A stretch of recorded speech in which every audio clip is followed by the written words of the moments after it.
Welcome back, family. This is your boy D. For all you smart and intelligent folks out there, listen. It just simply means Ed. I am back with another one. Today's episode is entitled, What is True Successful Project Managers? What is true of successful project manager? I messed that up, didn't I, the first time? So I'll say it for it again.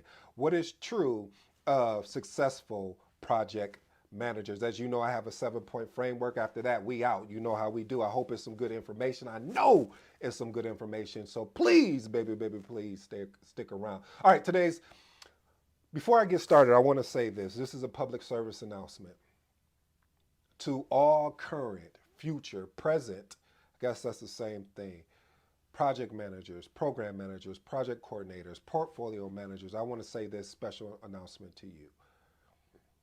Don't quiet your abilities just to make someone else feel comfortable. Again, don't quiet your abilities just to make someone comfortable. I'll leave you with that, and now I'm going to come with my 7 points. First point in the 7-point framework, exceptional communication skills.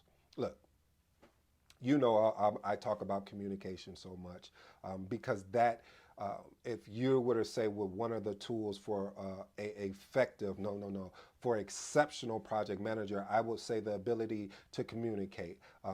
That has probably been the ringing context that you would hear through my videos about the ability for a project manager to communicate clearly, effectively, and with precision to make sure that everybody's on the same page and understanding how to go get the person you're trying to communicate and bring and catch them where they are and then bring them up with you. I remember Michael Jordan telling a story, and I'll make it really brief, where he talked about where the reason why he left everything on the floor was the fact that he was setting an example, because they're like, well, if Michael Jordan can do it, then why couldn't I do it? And that's the whole point of it as a project manager. You have to look, you have to feel, and you have to know you are almost like the coach. You're not the player, you're the coach, and being the coach, you have to lead by example. But by leading by example, you have to be able to communicate effectively, that it gets to the person that's receiving the communication, that they understand what you're communicating. Let's get into point number 2. I don't know why I did that was the old Andrew Dice Clay. I don't know why I did that. But anyway, digress. Point number 2, adaptable and agile. You know, one of the things that I've seen with exceptional project managers, their ability to be adaptable and not to say, well, that's not my job, that's not what I do. Also, even though they do that, they don't cross into someone else's lane unless that resource is unable to fulfill that request. See, that's being adaptable. What's being agile is picking up where other people left off or made a decision that they no longer wanted to be part of of the actual project. So being able to pivot and adjust at any time is a key exceptional trait of a successful project manager. This is one of my favorites, next to communication, next to collaboration, is leadership. Being able, for point number 3, being able to have masterful leadership ability. What does that look like? Having the ability to inspire. I'll say that again. Having the ability to inspire, excuse me, and not manage.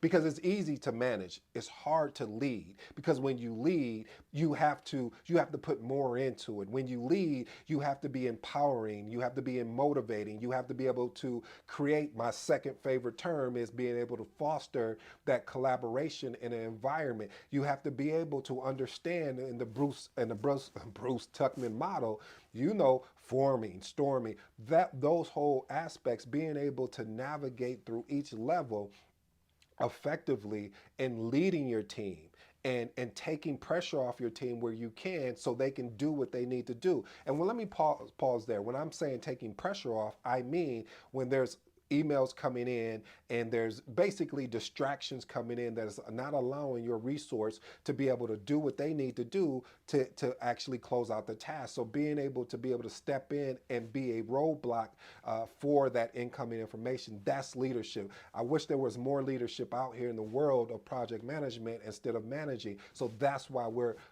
always talking about leadership here. Next point.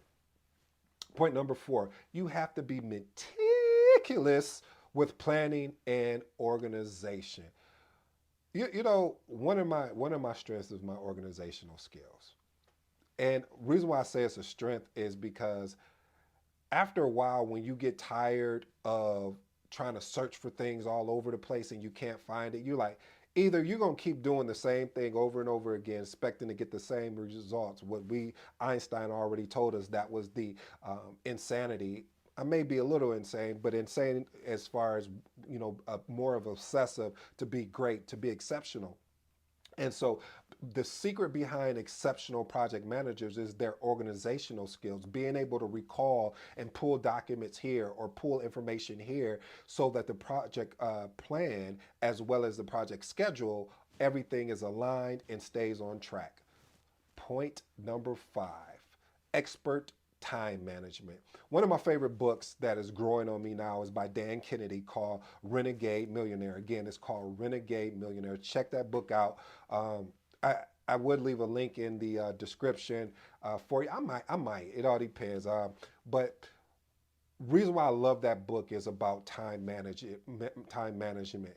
I will tell you this, as a project manager, you will receive a lot of distractions, whether it's a ping in Teams, whether it's an email, whether it's a phone call, and you're trying to build out your project plan and you're trying to chase down resources to find out where we're at on within the project schedule on the task that was assigned to them.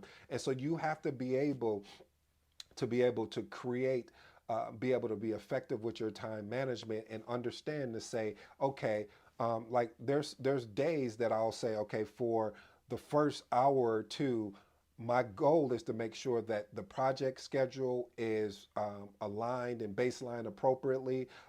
Then I'll go and look at emails. Will probably be the last thing that I look at because I understand the time that's going to be invested. Where I got once I put together and construct this email, I have to wait for a response if it's coming today or the next day. And who knows how many emails I may have in there because I may be copied on a lot of things. So my first thing is setting a proper plan in place on the things that I want to attack. And it's always first looking at that project plan, which you know from watching my videos here is that the project plan encompasses all the 10 knowledge areas, and one of them being project schedule within your and schedule management.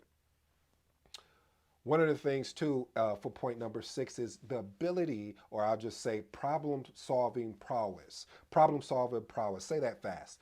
Problem solving prowess. Prowess. The ability, having the ability to be creative, to think, no point intended, outside the box, and actually solve a problem. I gave you my solving problem formula. If there's a problem, I first attack it by what are my solutions. If I'm not engaged, if I'm being asked and I don't have the ability to actually do the thing that I'm proposing, then I'll just propose it. But what I've learned, I don't know where I heard that from. I don't know if it was Patrick McDavid or Steve Jobs, but what I heard was when you're going to, let's say you're reporting up to leadership and you say, I have a problem. Don't go to them with just the problem. Go with maybe one or two proposed solutions, because again, they hired you to do the thinking. They didn't hire you for them to do the thinking, and because you're the expert. That's why they hire you. You are the expert. So, family, make sure that even if it's one of your stakeholders, challenge them. Say, if there was a way that we could solve this, how would you do it? Like, don't allow them to say there's no way out, and then they'll give you 30 reasons why it won't work. And you're like, I'm feeling like Jim Rohn. Doesn't he know it only one of them was good enough? I didn't need 30 of them. But because sometimes we'll focus on all the reasons why it won't work versus the potentials of why it will work. So I'll digress with that point. But again, family, being a problem solving prowess or problem solving prowess will definitely move you forward. And my last and final point, as you know, what we like to do here is the beginner mindset. But to have the beginner's mindset, you have to be a life learner. So point number 7 is continuing learning and improvement. If you want to be the best, if you want to be exceptional, you have to continually to improve. You have to continue to take education. Matter of fact, if you get one of the certifications, let's say for instance the PMP, you need 60 PDUs. PDUs mean professional development units. So you're either way. This is why I love this thing we call project management, because they hold a standard of what is required to maintain your certification.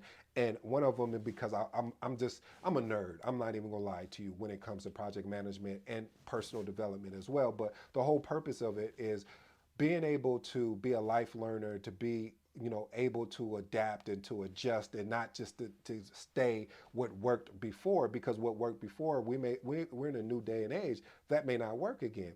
So again, family, make sure you take opportunities to be a life learner, even if you got to pay for it on out your own pocket. Do it, family, because you got to look at, you got to, as Ed Milet, I heard him say, don't look at the cost, look at the value of the opportunity that's going to present for you.